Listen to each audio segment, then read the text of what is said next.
Welcome to this exploration of surface tension and gravity at the microscale. Today we're going to understand why the forces that dominate our everyday world completely flip when we shrink down to tiny dimensions. Let me start with a fundamental question. Why does physics seem to change when we go from large objects to tiny ones? A water droplet behaves nothing like a lake, even though they're both water. What's going on? The answer lies in how different forces scale with size. Some forces depend on volume, others on area, and this creates a dramatic shift in what matters. Let's start with gravity. Gravity is a volume-dependent force because it depends on mass, and mass depends on volume. The gravitational force equals mass times g, which equals density times volume times g. Volume is crucial here. For a cube of side length L, the volume scales as L cubed.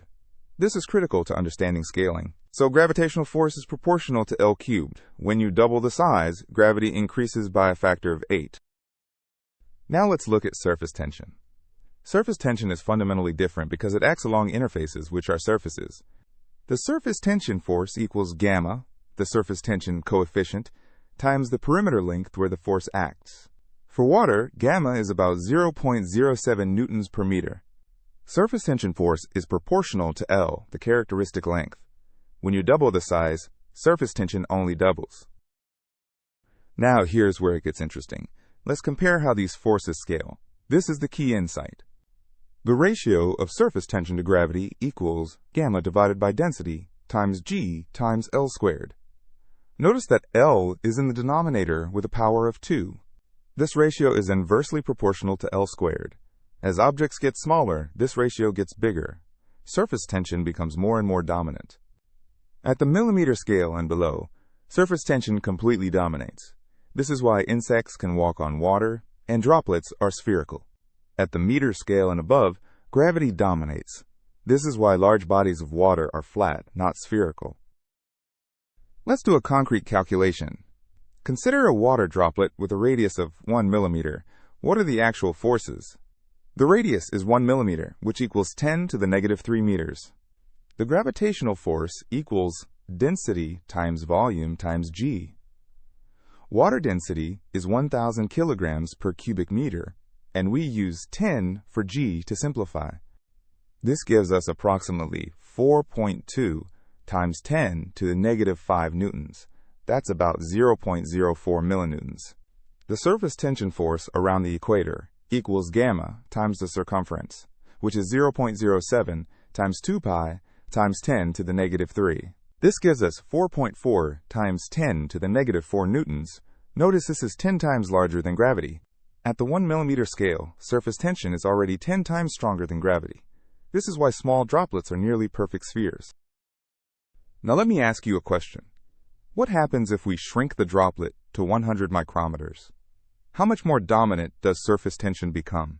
The answer is that surface tension becomes 100 times more dominant. Remember, the ratio scales as 1 over L squared. We made L 10 times smaller, so the ratio increases by 100. Going from 1,000 micrometers to 100 micrometers means L decreased by a factor of 10, so the ratio increases by 10 squared, which equals 100. There's a special length scale where surface tension and gravity are roughly equal. This is called the capillary length.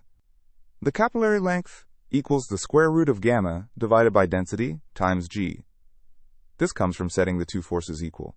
For water, this equals the square root of 0.07 divided by 10,000, which is about 2.6 millimeters. Below 2.6 millimeters, surface tension dominates. Above this scale, gravity takes over. Let me explain where surface tension actually comes from at the molecular level.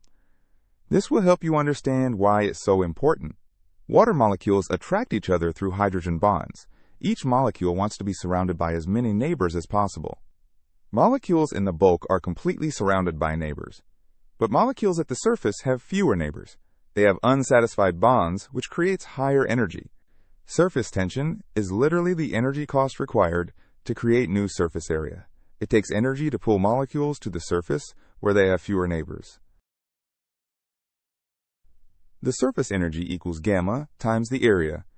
Gamma has units of joules per square meter, which is equivalent to newtons per meter. Now we can understand why droplets are spherical. A sphere minimizes surface area for a given volume. Here's a question. Why are small droplets perfectly round but large puddles are flat? The answer is energy minimization. Small droplets minimize surface energy by being spherical. Large puddles minimize gravitational potential energy by spreading out flat. The total energy is surface energy plus gravitational potential energy. The shape that minimizes this total depends on which term dominates. Let's look at capillary rise. When you put a thin tube in water, the water climbs up the tube. This is surface tension overpowering gravity. In a thin tube, water rises to a height h. The surface tension force pulls the water up around the perimeter, while gravity pulls the column down. The upward surface tension force equals gamma times the perimeter times cosine theta, where theta is the contact angle. The downward gravitational force equals density times g times the volume, which is pi r squared times h. Setting these equal and solving for h, we get h equals 2 gamma cosine theta divided by density times g times r. Notice h is inversely proportional to r. The height is inversely proportional to the tube radius. Make the tube twice as narrow and the water rises twice as high. Let's calculate the capillary rise for a glass tube with radius 0.1 millimeters in water. The contact angle for water on glass is nearly zero. H equals 2 times 0.07 divided by 1000 times 10 times 10 to the negative 4. This gives us 0.14 meters or 14 centimeters. Water rises 14 centimeters in a tube that's only 0.1 millimeters wide. That's 140 times the tube diameter. Surface tension is incredibly powerful at small scales. Now let's connect this to microfluidics. Microfluidic devices have channels that are typically 10 to 100 micrometers wide. At this scale, surface tension completely dominates. A typical microfluidic channel is about 50 micrometers wide.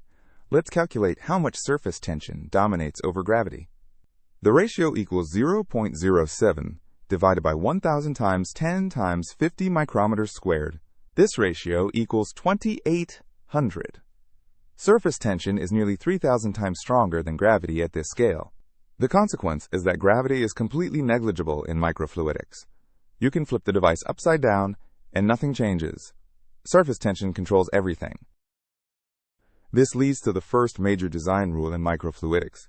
You must carefully control the wetting properties of your surfaces. Hydrophilic surfaces attract water. Water spreads on them with a low contact angle. These are good for filling channels. Hydrophobic surfaces repel water. Water beads up with a high contact angle. These are useful for creating droplets and preventing unwanted flow.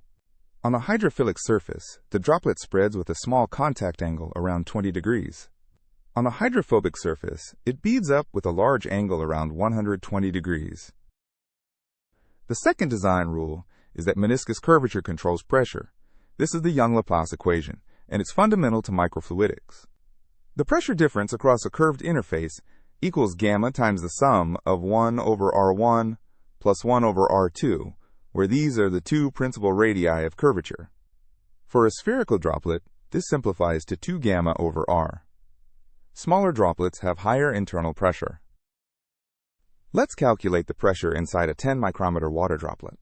Delta P equals 2 times 0.07 divided by 5 times 10 to the negative 6. This equals 28,000 pascals. That's 0.28 atmospheres of extra pressure inside a tiny droplet. This is huge. Surface tension creates enormous pressures at small scales. The third design rule is that channel geometry controls flow resistance and flow patterns. The narrow channels create huge resistance. The Hagen-Poiseuille equation gives flow rate Q.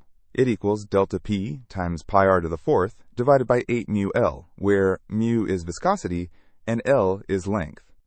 Flow resistance is inversely proportional to r to the fourth power. Make the channel twice as narrow, and resistance increases by a factor of 16. One powerful application is droplet microfluidics. You create tiny droplets in channels and use them as individual reactors. Each droplet flows through the channel as an isolated microreactor. Surface tension keeps them separated. This allows you to do thousands of experiments in parallel. Here's an interesting question. Why don't these droplets merge together as they flow? What keeps them separated? The answer is that surfactants coat the droplet surfaces and create an energy barrier to merging. You can control this with chemistry. Let me give you an analogy to make this intuitive. Imagine you're an ant walking on water. To you, the surface is like a trampoline. To an ant, the water surface behaves like an elastic sheet or membrane. You can walk on it because surface tension is so strong relative to your tiny weight.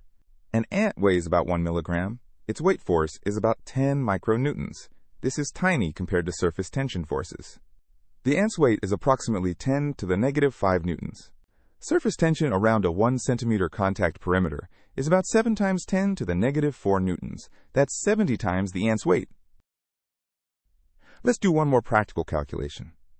Microfluidic devices often use capillary pumps to move fluid without external power.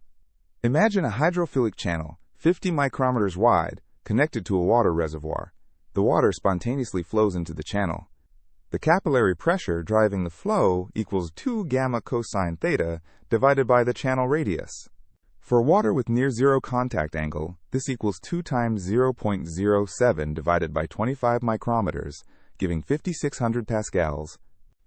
This capillary pressure is about 0.05 atmospheres. It's enough to pump fluid several centimeters through narrow channels without any external pump. Let me summarize the key insights we've covered. First, forces scale differently with size. Gravity scales with volume, or L cubed, while surface tension scales with perimeter, or L. The ratio of surface tension to gravity scales as 1 over L squared. Make things smaller, and surface tension wins exponentially. Below the capillary length of a few millimeters, surface tension completely dominates over gravity. In microfluidic devices at 10 to 100 micrometers, gravity is completely negligible. Surface tension is 3,000 times stronger. The design implication is profound. You must control surface properties, wetting, contact angles, and curvature. Gravity doesn't matter at all. This enables amazing applications like droplet microfluidics, capillary pumps, and precise fluid control without moving parts. The most important lesson is understanding scaling laws. When you change size by a factor of 10, some things change by 10, others by 100, others by 1,000. The surface-to-volume ratio increases as objects shrink. This is why small animals lose heat quickly and why microfluidics is dominated by surfaces. For a cube, the surface-to-volume ratio equals 6 divided by L. Make L 10 times smaller, and this ratio becomes 10 times bigger. This principle extends far beyond fluids. It affects heat transfer, chemical reactions, mechanical strength, and even how animals move and function. Nature exploits these scaling laws everywhere. Insects breathe through their skin because surface area is huge relative to volume. Plants use capillary action to move water. Cells are small because diffusion is fast at small scales. Understanding how forces scale with size is absolutely fundamental to engineering at any scale, from nanometers to kilometers. It's one of the most powerful tools in a scientist's toolkit.